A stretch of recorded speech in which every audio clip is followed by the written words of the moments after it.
This is a stand mixer, and this is a hand mixer. Now, just looking at these two devices, you can tell that there are some major differences, but they also have quite a few things in common. Today, I'm going to tell you all about these two popular kitchen tools to help you decide which is best for your cooking needs. Oh, and be sure to watch until the end when I tell you how to score some great deals in finding one of these for your kitchen. Hello and welcome to I Want to Cook. My name is Chef Matt and this channel is all about helping you be a better cook, and wow, well, either of these tools certainly enable that. Yes, we are mixing things up today and we are going to talk about the pros and cons of both the stand mixer and the hand mixer. So, well, this one's in my hand, so let's start with this. So let's start with the first benefit of a hand mixer, and that is, well, it is small. If space is a premium in your kitchen, well, this is a great option for mixing things up because it's just so compact. I mean, if you just look at the size of this compared to this, and when you take the blades out and you put them at the sides of this machine, well, you could even put this thing in a drawer. So very compact, very useful, and obviously very light. You can just pick this thing up and go. Another great thing about hand mixers, especially if you're kind of just getting started in your cooking journey, maybe you're in college or you've just moved into your first place and you're building your kitchen and you have a low budget, well, these things are pretty inexpensive. I mean, you can buy some cheap models for like $20, but even a good one will be far less than $100. So for just a minimal amount of money, you can have a nice machine.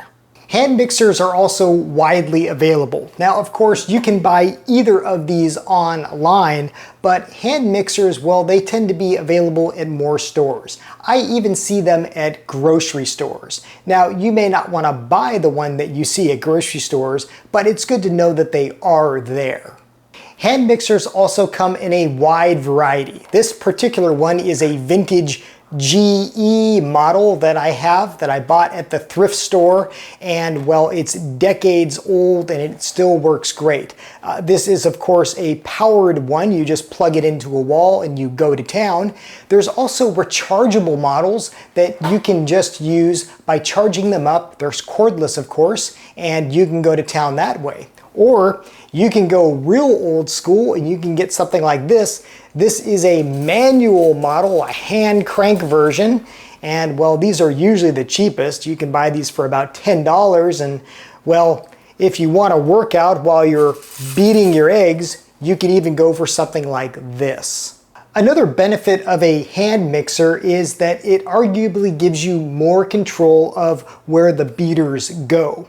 So with a stand mixer, you know, it's kind of set in a circular pattern. It's going to go round and round this bowl. But with a hand mixer, well, you can control exactly where these beaters are going to rotate in the bowl. You can lift it up, you can lift it down, you have full control. And of course, you can use any bowl you want with a hand mixer. You know, with a model like this KitchenAid, well, you get the bowl that you get and that's what you use. But of course, with a hand mixer, you can use a plastic bowl like this, you can use a metal bowl, a glass bowl, whatever you want to your convenience. Some hand mixers even offer additional parts. Now, of course, they're all going to come with beaters like this for mixing up eggs, maybe whipping cream or mashed potatoes. But some of the more advanced models, they'll come with extra parts like even a dough hook, which gives them more flexibility. These are also really easy to clean. All you have to do is just pop out the blades and wash them in your sink or your dishwasher, and well, you are good to go. But there are some downsides to a hand mixer, and well, first and foremost, you still gotta hold the thing. I mean, you've still got to maneuver it, you've got to control it, and you have to be present with it while it does its work. And well, these aren't nearly as powerful as something like this. I mean, this is a smaller appliance, so it has a smaller motor, and well, it might get overworked if you just ask too much of it. And finally, for as useful as a hand mixer is, it just doesn't have nearly as much functionality as one of these, a stand mixer. So let's talk about this thing. And first things first, we just can't deny the size of a stand mixer. I mean, again, it's literally in their name. They are meant to stand on a countertop. They take up space. They are large, especially compared to something like this. You're just not going to be putting one of these in your drawer. So if you have a really small kitchen or spaces at a premium, or maybe you're even doing like the van life thing, well, this thing probably isn't going to be coming along for the ride. And stand mixers are undeniably more expensive than a hand mixer. That's probably not a big surprise just looking at these two components. Stand mixers, they can cost hundreds of dollars, especially as you get into the heavy duty versions. Now, this particular model, it might look familiar to you. This is a KitchenAid. This is actually a special KitchenAid. I did a whole video on it. It is a vintage one that I found at the thrift store, just like this. And it is actually a Hobart model, back when KitchenAid actually had the Hobart name. Again, really cool video on how special this KitchenAid stand mixer is. I'll put a link to that video in the description below if you're more curious about this particular model. Now, there is, of course, other brands than KitchenAid, although this might be the most well-known, but they are all big and they all take up space, and well, they're all pretty pricey. But the beautiful thing about a stand mixer is that, well, you just turn it on and you let it do the work. There's a tale of when KitchenAid actually came into home kitchens. I don't know if it's true or not, but the legend goes that the executive they didn't know what to call this thing, and his wife was actually using one in the kitchen, kind of, I guess you would say beta testing it back before they knew what beta testing was.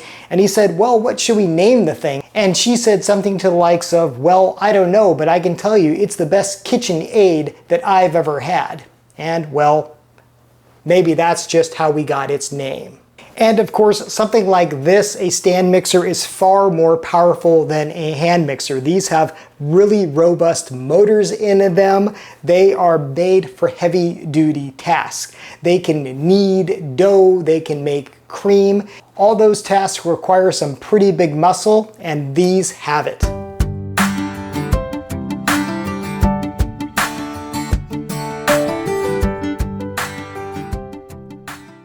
Now, this doesn't really have anything to do with cooking, but these also have some great aesthetic appeal, especially something like this KitchenAid that just has something like a timeless design. Now, of course, these are in that kind of 80s, I guess, taupe color, but these come in a variety of colors. They can really pop. And, you know, if you just want a statement piece in your kitchen, and a lot of folks do, well, this is both form and function.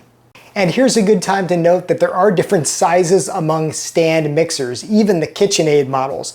This is kind of the standard size. This big guy, this was actually my first KitchenAid, and this is one of the professional models. And as you can tell, it is bigger, it's heavier duty, it's got a bigger motor.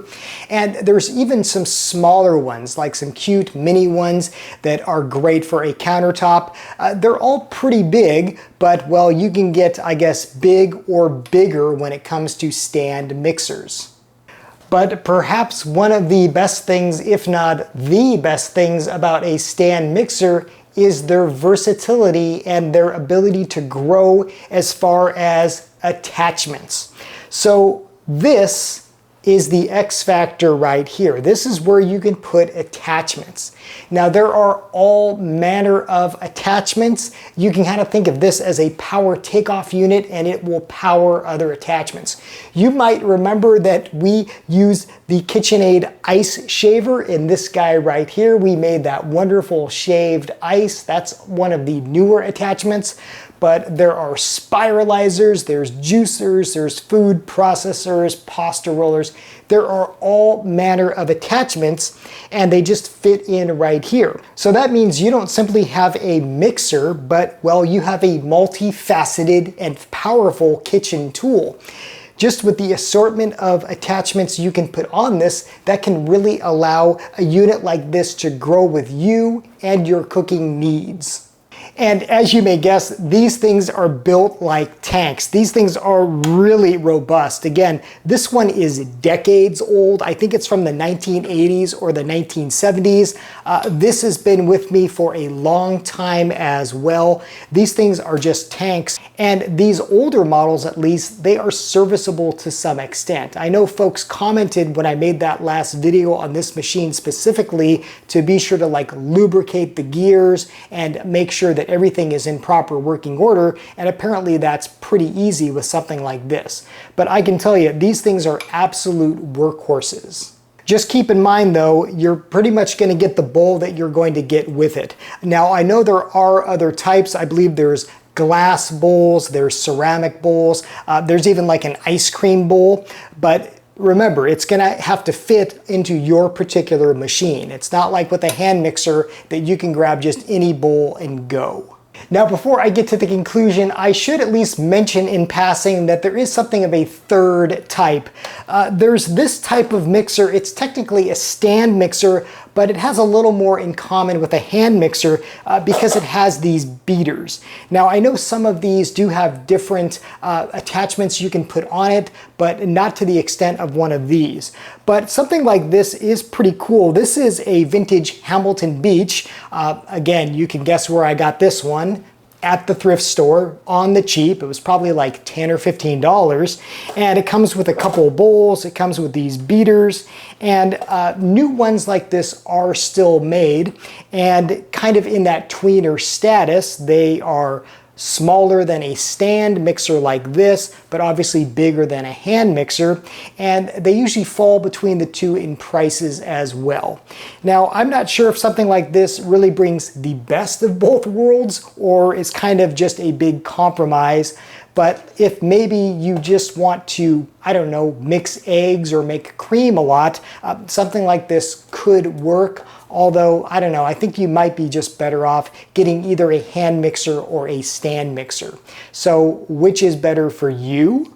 Well, as with all things cooking and so many other aspects of life, it depends on your needs and your budget.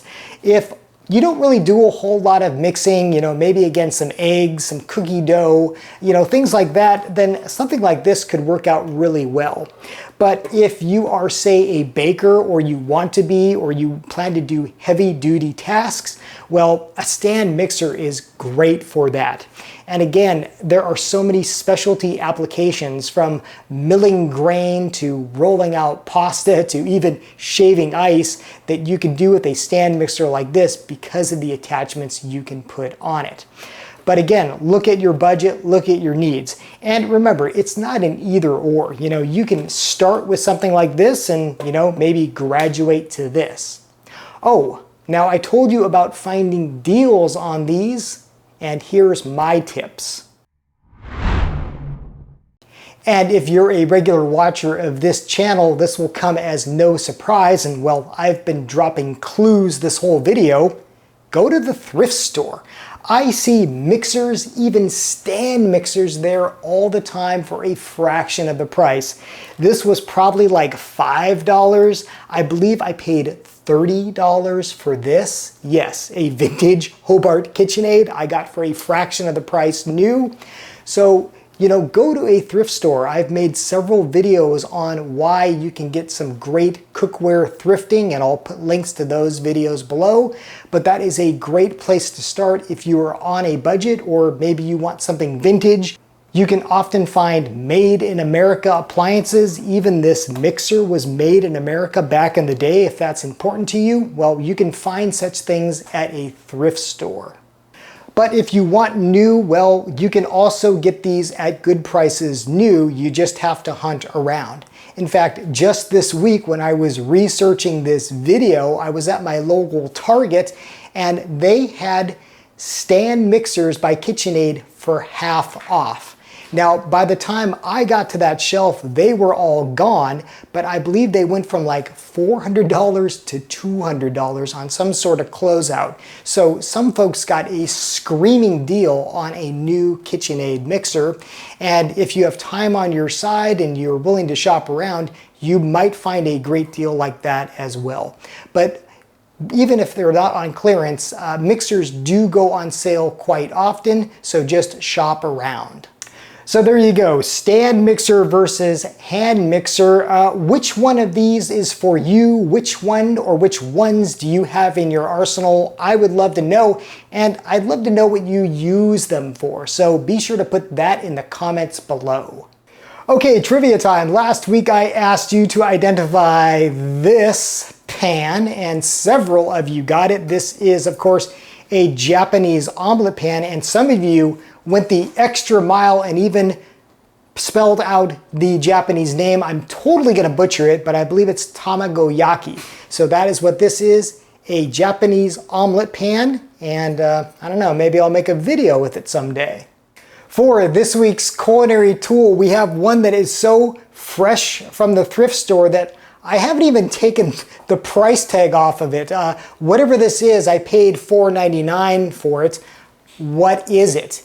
If you know what this device is or you have a guess, put that in the comments below and I will, of course, let you know the correct answer in the next episode. As always, thank you so much for watching. Thank you for subscribing. Until next time, I hope you want to cook.